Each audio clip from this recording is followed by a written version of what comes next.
찬송가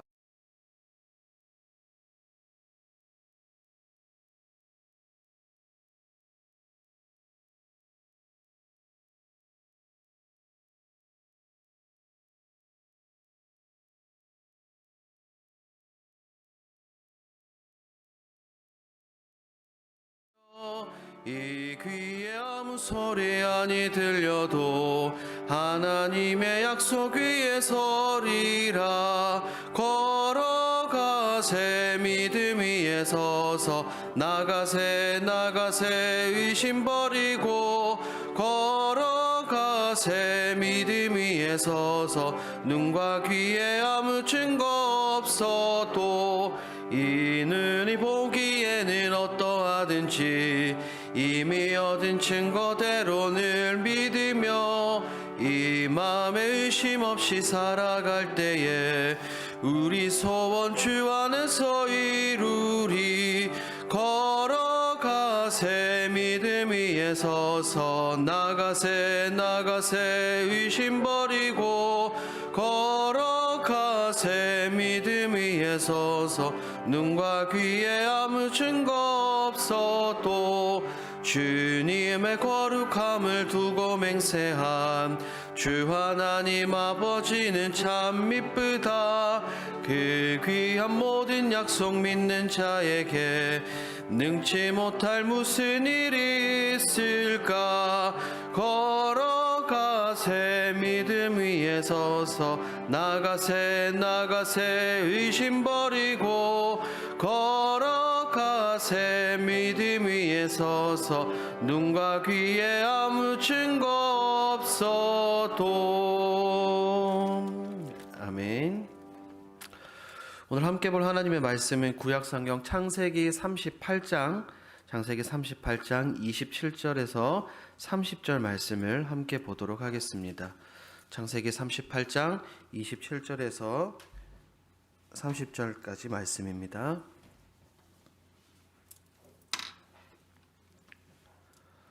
창세기 38장 27절에서 30절까지 말씀, 구약성경 60페이지에 기록이 되어 있습니다. 우리 함께 한 목소리로 읽도록 합니다. 해산할 때에 보니 쌍태라, 해산할 때에 손이 나오는지라, 산파가 이르되 이는 먼저 나온 자라 하고 홍색 실을 가져다가 그 손에 메었더니 그 손을 도로 들이며 그의 아우가 나오는지라. 산파가 이르되 내가 어찌하여 터뜨리고 나오느냐 하였으므로 그 이름을 베레스라 불렀고 그의 형 곧 손에 홍색 실이 있는 자가 뒤에 나오니 그의 이름을 세라라 불렀더라. 아멘. 이 창세기 38장 27절에서 30절 말씀을 가지고 실수하지 않으시는 하나님이라는 제목으로 여러분과 함께 말씀을 나누고자 합니다. 성경은 살아계신 하나님의 말씀이기 때문에 창세기부터 계시록까지 그 어떤 내용도 우리에게 불필요한 내용이 없는 줄 믿습니다. 아멘이시죠? 성경의 저자들은 성령의 감동으로 말미암아 성경이 기록이 되었습니다. 유기적으로 모든 부분에 있어서 글자 하나하나까지 성령의 감동으로 기록이 되었습니다. 그것을 우리는 조금 어려운 신학적인 용어로 유기적 완전 축자 영감이다라고 우리는 그렇게 말합니다. 오늘 이 설교 서두에 제가 이런 말씀을 드리는 것은 말씀드린 것과 같이 성경의 어떠한 부분도 우리에게 필요 없는 부분이 없습니다. 창세기부터 계시록까지 22장까지 모든 부분이 우리에게 다 필요하며 이 모든 성경은 하나님의 구속사적인 내용을 담고 있습니다. 구속사가 무엇입니까? 하나님께서 당신의 백성들을 어떻게 인도하시고 구원의 길로 이끌으시는지에 대한 그런 내용입니다. 오늘 본문 역시 그런 맥락의 내용입니다. 우리가 창세기를 계속해서 읽다 보면 알겠지만 4대 족장의 이야기가 나오죠. 특별히 야곱과 요셉이 이야기가 나오다가 중간에 요셉이 애굽으로 팔리고 나서 바로 이 38장의 이야기가 나옵니다. 즉 유다와 다말의 이야기가 뜬금없이 요셉의 이야기 사이에 삽입이 되어 있습니다. 그래서 때로는 어떤 사람들은 왜 이럴까? 족장의 이야기가 너무나 재미있게 흘러가다가 왜 뜬금없이 유다와 다말의 이 불미스러워 보이는 사건이 등장할까라고 질문을 하실 수도 있습니다. 그런데 하지만 사실은 그렇지 않습니다. 이 창세기 38장은 하나님께서 당신의 계획을 이끌어 가는 데 있어서 굉장히 중요한 이 본문입니다. 구속사회 중에서 뺄 수 없는 본문입니다. 한번 생각해 보시면 인간적인 눈으로 볼 때 시아버지와 이 다말의 불미스러운 관계에서 자녀가 태어납니다. 인간적인 눈으로 볼 때는 별로 좀 중요해 보이진 않지만 이 사건을 통해서 예수 그리스도가 어떻게 이 땅에 왔는지에 대해서 우리가 알 수 있습니다. 오늘 그 내용들을 간단하게 한번 살펴보도록 하겠습니다. 요셉을 상인들에게 팔고 난 후에 유다는 형제들을 떠나서 홀로 다른 곳으로 갑니다. 2절 말씀을 보면 2절 말씀을 제가 읽어드리겠습니다.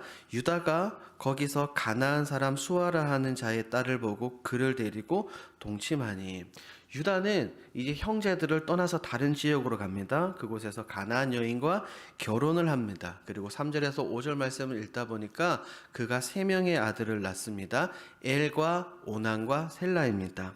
자, 유다 집안에서 장자의 권리는 엘과 오난과 셀라가 있으면 당연히 누가 가져가게 되죠?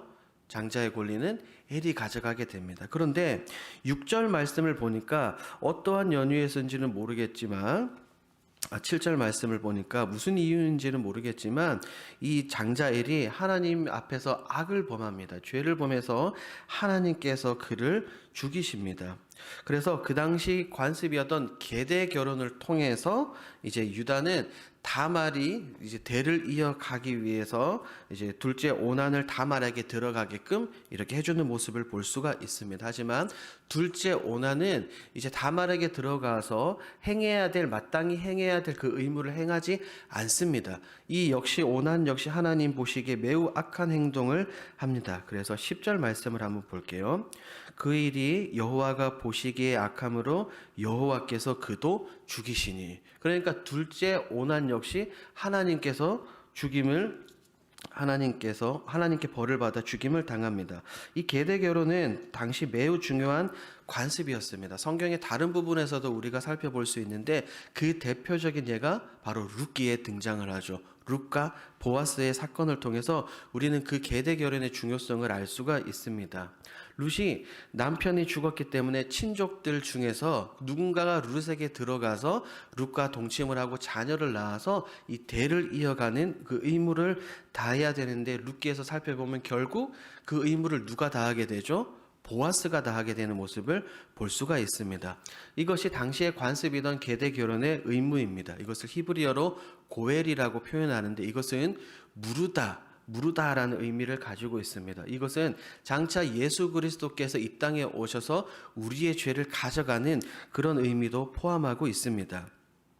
다시 본문으로 돌아오면 둘째 오난은 이 책임을 다하지 않았기 때문에 죽임을 당합니다. 그리고 셋째 셀라가 있습니다. 그런데 이 셀라는 아직 어렸던가 봅니다. 그렇기 때문에 유다가 다말에게 보내지 않고 다말을 너는 그냥 아버지 집에 친정집에 가 있어라 하고 이제 다말을 보냅니다. 하지만 시간이 지나서 셀라가 장성했음에도 불구하고 유다는 다말에게 셀라를 보내지 않습니다. 그러자 다말은 한 가지 꾀를 내어서 유다와 만나게 됩니다. 성경을 계속해서 살펴보니 이제 유다의 아내가 죽음을 맞이합니다. 그리고 유다는 양털을 깎으러 딥나로 올라가게 됩니다. 그때 다말은 신전 창기와 같이 변장을 하고 앉아 있다가 이제 유다를 만나고 동침을 하게 됩니다.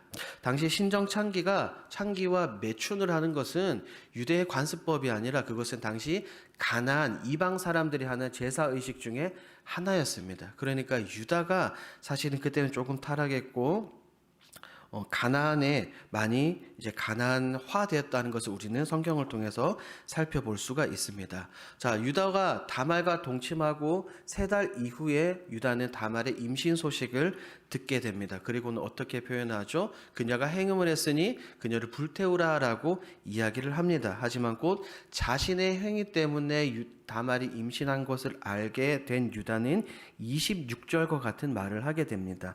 우리 38장 26절이죠. 38장 26절 우리가 함께 읽도록 하겠습니다. 26절 시작.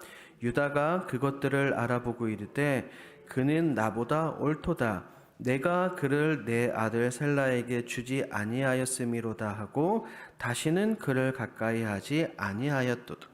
아멘. 유다는 그녀를 향해서 분명히 나보다 옳도다라고 이야기를 합니다. 여기에서 유다가 나보다 옳도다라고 말하는 그 의미는 무엇이냐면 나는 이 계대 결혼의 의무를 소홀히 하고 있지만 그녀 즉 다말은 이것을 기억하고 그대로 시행하려고 노력하고 있구나라는 그런 의미에서 유다가 고백을 한 것입니다. 이렇게 말함으로써 유다 자신이 다말과 셋째 아들 셀라가 결혼하지 못하게 막았음을 그가 스스로 인정하게 됩니다. 유다는 그의 세 아들들 엘과 오난과 셀라가 하지 못한 이 기업을 무르는 고엘의 행위를 다른 사람이 아니라 본인이 하게 됩니다. 유다와 다말이 동침하여서 가문이 이어지게 된 것입니다. 자, 여기서 우리가 한번 생각해 볼 것이 있습니다. 지금 시아버지를 속여서 시아버지 유다와 동침하고 그를 통해서 쌍둥이를 낳은 다말을 우리는 어떻게 바라봐야 될까요? 아까 서두에 말씀드린 것과 같이 우리가 인간적인 눈으로 유다와 다말을 볼 때 지금 21세기 관습으로서는 있을 수 없는 일입니다. 우리는 그녀에게 손가락질하고 비윤리적이고 비도덕적이라고 우리가 그녀를 향해서 손가락질하고 비난을 해야 될까요? 그렇지 않습니다. 사실 다말이 했던 이런 행동은 대가를 받고 몸을 파는 신전 창기와 같은 그런 불순한 의도를 가지고 했던 것이 아니기 때문입니다. 그녀는 그녀에게 주어졌던 이 의무, 아까 제가 고엘이라고 말씀을 드렸죠. 이 고엘의 의무를, 즉 기업을 이어가야 하는 의무를 하기 위해서 최선의 노력을 다했던 것입니다. 그렇다면 하나님께서는 왜 당시 이스라엘 백성들에게 지금 생각해서는 말도 안 되는 이 관습을 허용해 주셨을까요? 왜냐하면 남편이 죽고 나서 여인이 혼자서 어떻게 살아가겠습니까? 그렇죠. 그리고 그 사람의 대를 가기 위해서 하나님은 이 성경시대 당시에만 적용할 수 있는 이스라엘의 고유의 관습법을 그 당시 그들에게만 허락을 해 주셨습니다. 유다는 그럴 마음이 없었지만 결국 유다를 통해서 다말의 뜻을 이루게 됩니다. 다말은 쌍둥이를 임신하게 되었고 유다의 계보는 다말을 통해서 계속 이어지게 됩니다. 그런데 다말이 해산을 할 때 놀라운 일이 벌어집니다. 다말은 쌍둥이를 임신해서 우리가 오늘 읽은 본문처럼 쌍둥이를 해산합니다.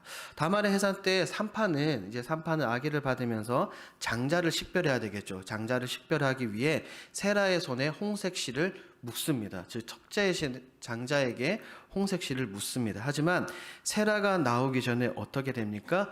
둘째 베레스가 먼저 양수를 터뜨리고 나옵니다. 결국 장자권은 세라가 아니라 누가 가지고 가게 되죠? 둘째 베레스가 가지고 가게 됩니다.